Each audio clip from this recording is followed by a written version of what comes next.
आता आपण आत्याळमधील शैलेश पाटील सरांच्या घरी आहोत. त्यांना उत्तूर येथील त्रिवेणी सामाजिक क्रीडा संस्थेचा जीवनगौरव पुरस्कार मिळालेला आहे. त्यामुळे सरांच्यावर अभिनंदनाचा वर्षाव होत आहे. आता सरांचं याबद्दल मत काय आपण जाणून घ्या.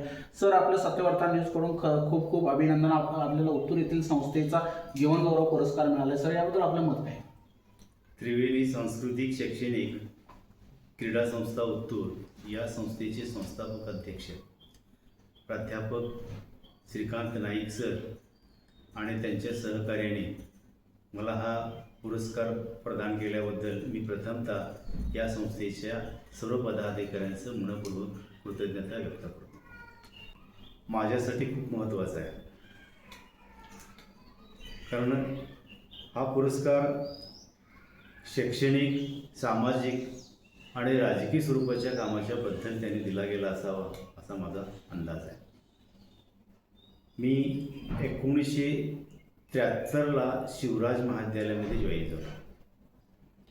शिवराज महाविद्यालयामध्ये शिकत असताना स्वर्गीय आदरणीय प्राध्यापक विठ्ठल बन्ने सर, त्यावेळेचे इतर प्राध्यापक आदरणीय किसनराव कुराडे सर, स्वर्गीय नारा दुंगेकर सर, डॉक्टर सुधाकर कोकाकर सर, या सर्व प्राध्यापकांच्या सानिध्यात आल्यानंतर आमच्यावर एक वेगळ्या प्रकारचे संस्कार या प्राध्यापकांनी केले गेले.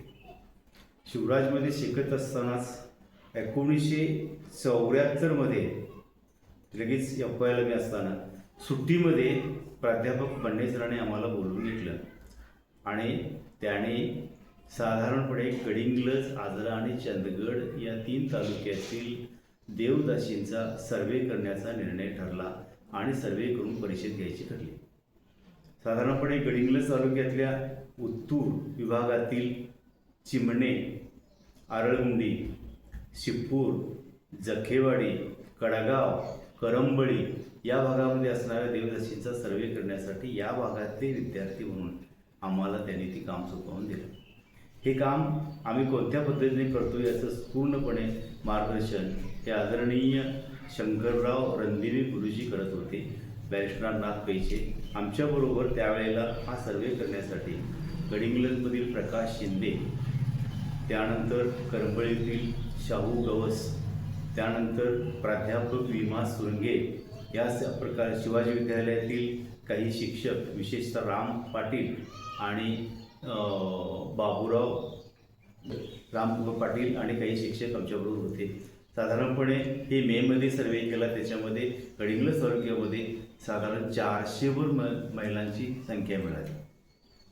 यानंतर मेमध्ये हा सर्वे झाला. जून जुलै या 2 महिन्यामध्ये त्या सर्व देवदासींची काय केलं की त्या देवदासींचं मतपरिवर्तन करून ऑक्टोंबरमध्ये बाबा आढावांच्या अध्यक्षतेखाली पहिली देवदासी परिषद गडिंग्लजमध्ये शाहू सभागृहामध्ये पार पडली.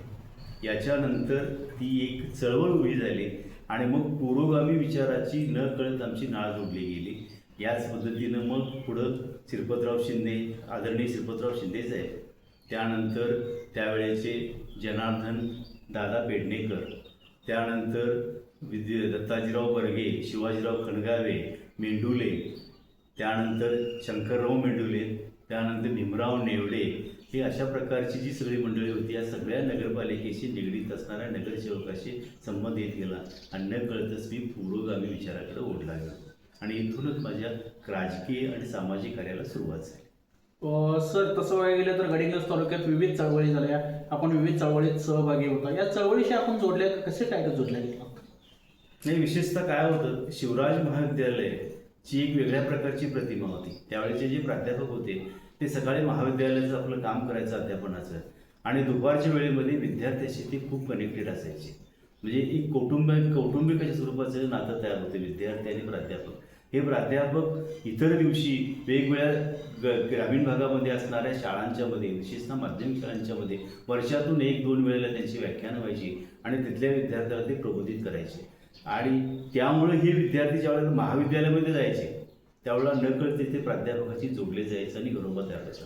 याच पद्धतीनं मग ते शिवाजी खोत असतील, अशोक मोहिते असेल, किंवा आणखी काही मंडळी असतील, ही अशा प्रकारची राजन पेडणेकर असेल, अशा प्रकारची आम्ही मंडळी नकळतच त्यांच्याबरोबर जोडलो गेलो.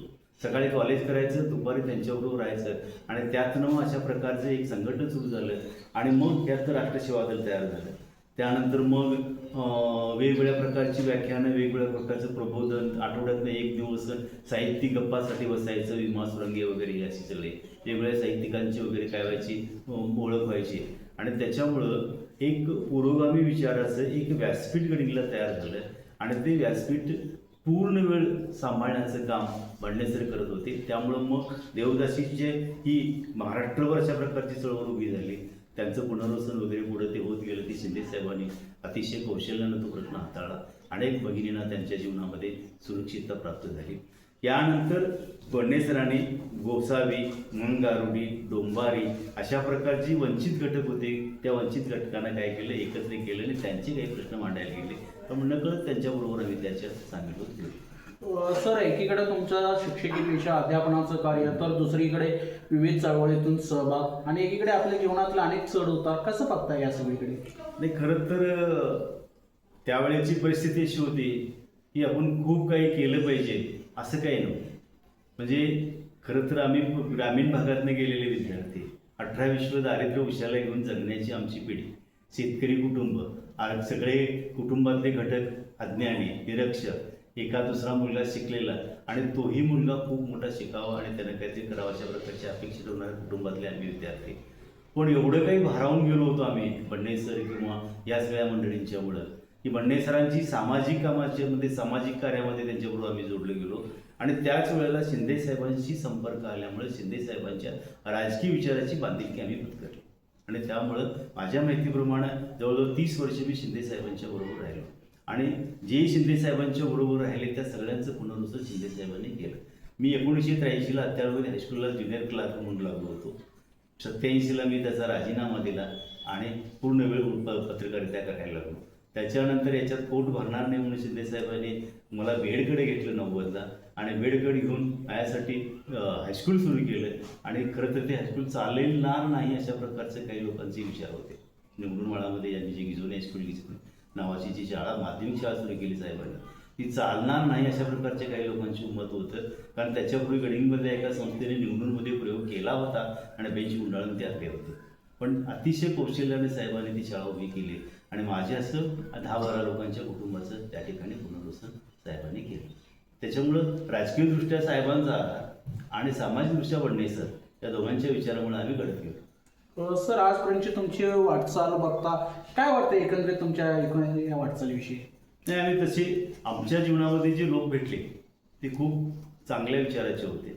त्यांनी जी आमची बैठक बांधून दिली, आम्हाला जे घडवले ते खूप चांगल्या पद्धतीनं.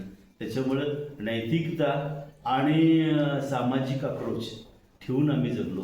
त्याच्यामुळं तसा खूप समाधानी आम्हाला गुरु आणि हे शिक्षक मिळाले. त्यामुळं खूप समाधानी आहे.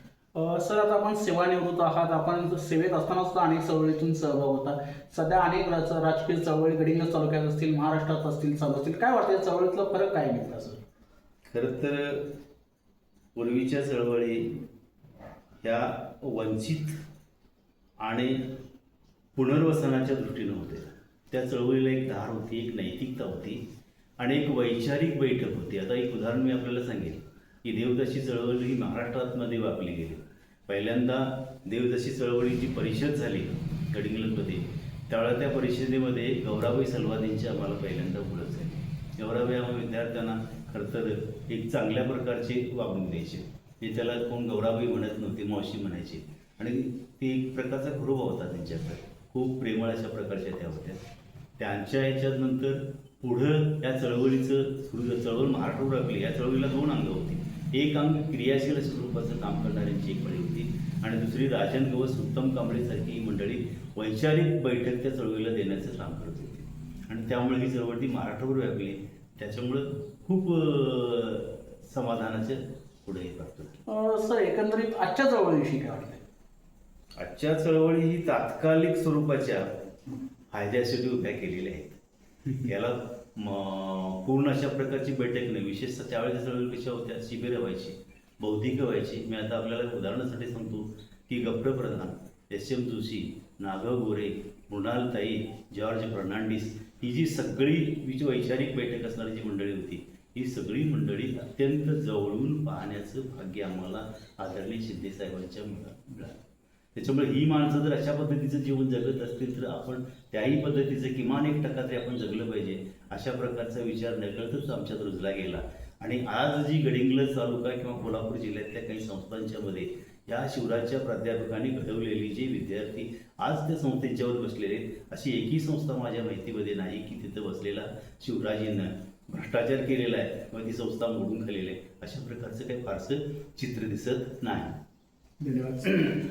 तर आता आपल्यासोबत हे अत्याळचे शैलेश पाटील सर बोलत होते. त्यांनी आपला जीवन प्रवास सत्यवार्ता न्यूजच्या माध्यमातून उलगडलेला आहे. त्यांना उत्तूर येथील त्रिवेणी संस्थेचा जीवन गौरव पुरस्कार मिळालेला आहे. येत्या 5 तारखेला त्याचं वितरण होणार आहे. त्यामुळे ही एक छोटीशी मुलाखत आपण सत्यवार्ता न्यूजच्या माध्यमातून घेतलेली आहे. आता त्याचबरोबर सर आता सेवानिवृत्त सुद्धा झालेले आहेत. त्यामुळे सरांना भावी आयुष्यासाठी आणि निरोगी आरोग्यासाठी देखील सत्यवार्ता न्यूजकडून खूप खूप शुभेच्छा. सत्यवार्ता न्यूजसाठी धनंजय शेटके, गडिंग्लज.